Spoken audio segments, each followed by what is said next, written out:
No, I can assure you that headline is not from Babylon Bee or similar.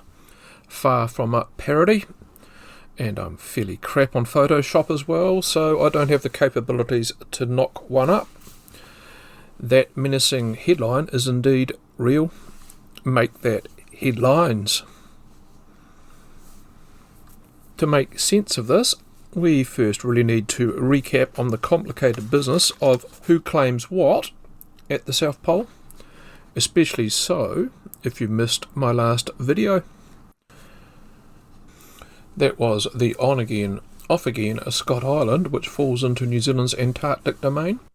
Link in the description, or at the end if you missed it.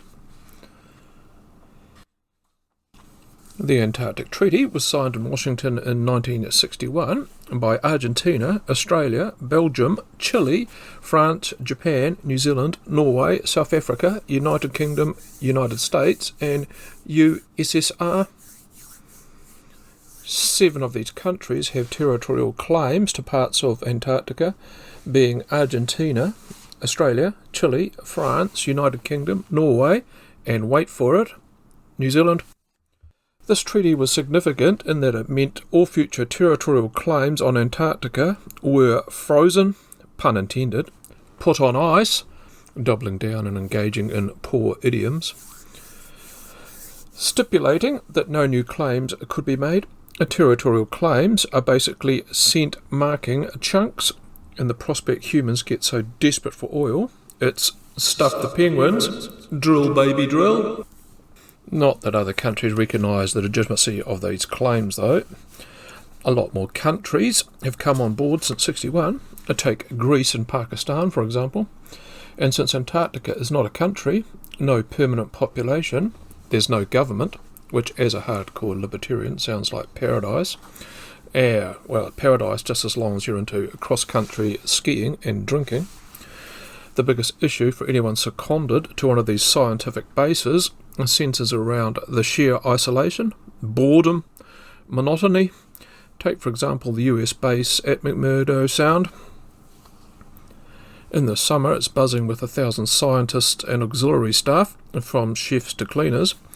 Over the perpetual darkness of winter, that drops to around a quarter, 250. Could be less if Elon gets his way. Well, McMurdo, it has 4 bars. You get the picture. Tentative ownership, who occupies where, is therefore complicated.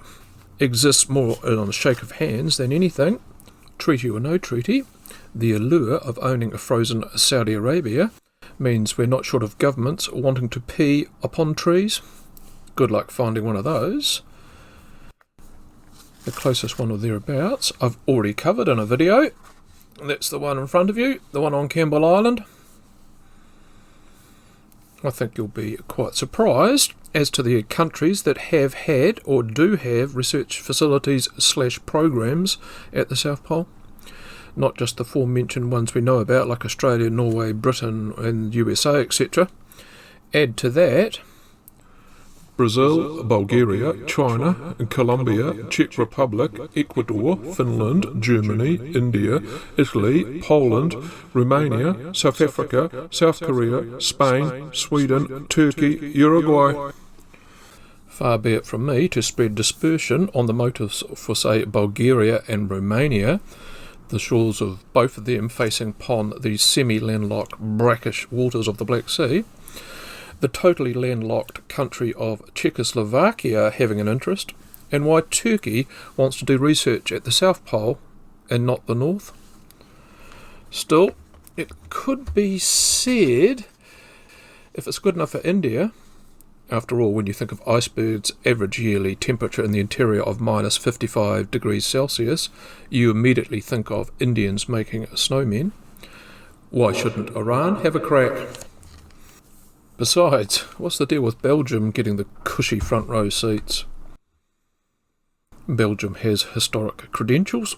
Amundsen, the Norwegian, first to the geographic South Pole in 1911, cut his polar exploring teeth with the Belgian expedition 1897 to 1899.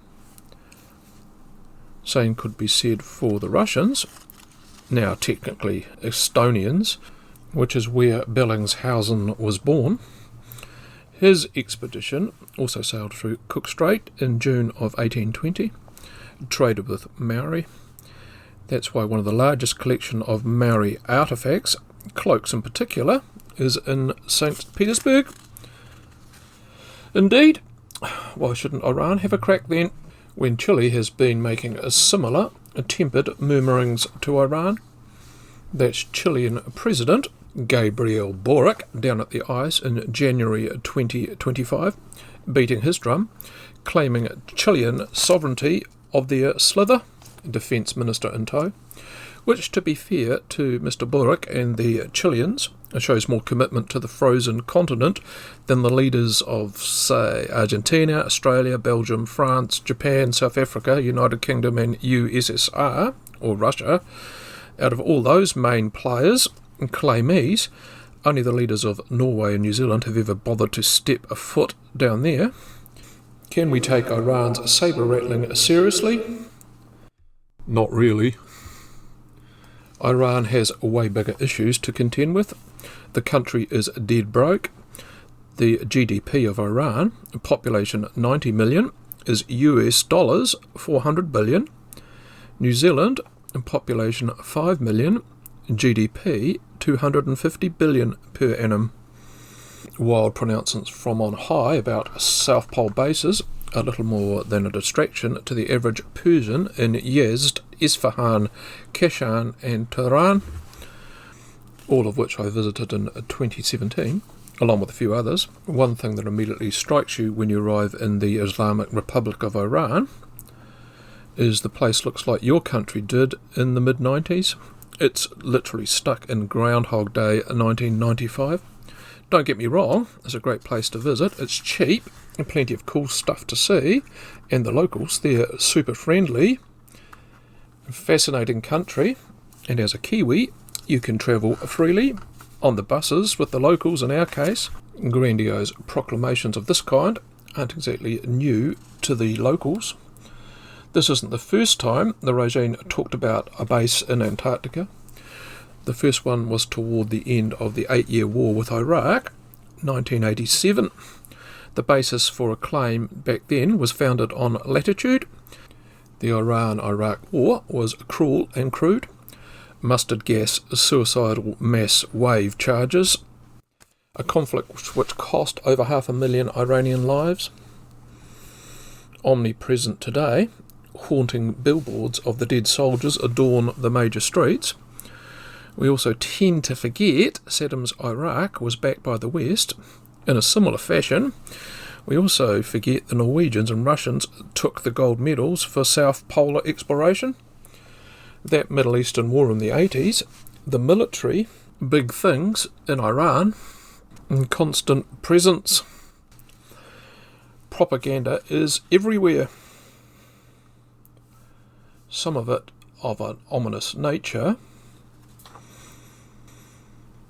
others less so, amusing almost. The best of these giggle-at morality signs I came across on the streets I will leave to the very last. Based on my experience, the average citizen in Iran cares more about the weather than what the government has to say. With the current inflation level at 40%, trying to put food on the table is a far greater concern. Bullshit and bluster from the unpopular regime goes over the public's head as an unwanted distraction.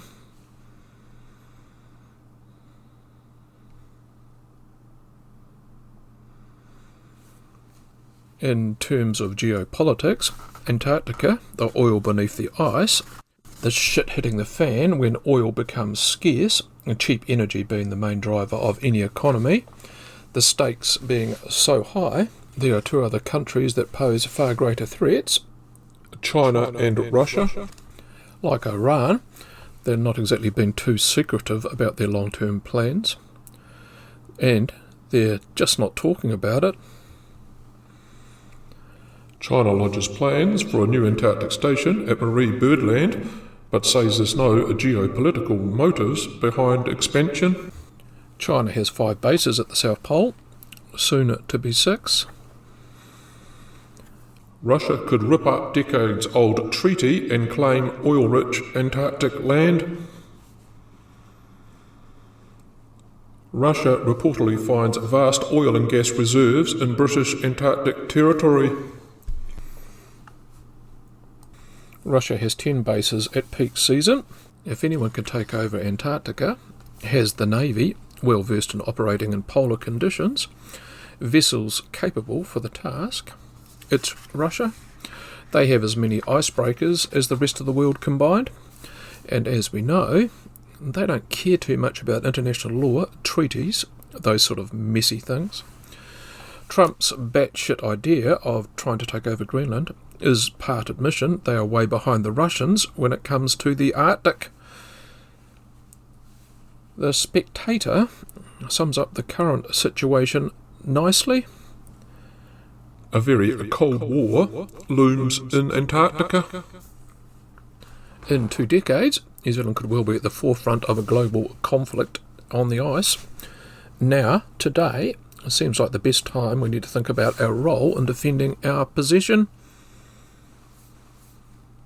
And don't you dare go. Before you flit off, I've highlighted 2 other videos with a geese. Plus, there's that highly amusing sign, which you'll get to see in 20 seconds. That first video is the Campbell Island tree having the whole place to itself, and the amazing backstory that goes with it. The next is the last video I did on the mysterious Scott Island that keeps vanishing off the radar. Okay, it's satellites. Last but not least, my male audience needs to pay heed to the underlying message entwined on the sign from Iran. You lecherous pricks should not be staring into women's eyes, let alone perving at their boobs and bums, lest you give in to your carnal desires, dare grope them. Mind you, based on my personal experience, a sign like this one could simply be because a Persian woman are hot, and a single fatted and tattered one in sight. Stare away, Paul, for God's sake. Avert your eyes before it's too late. Bye for now.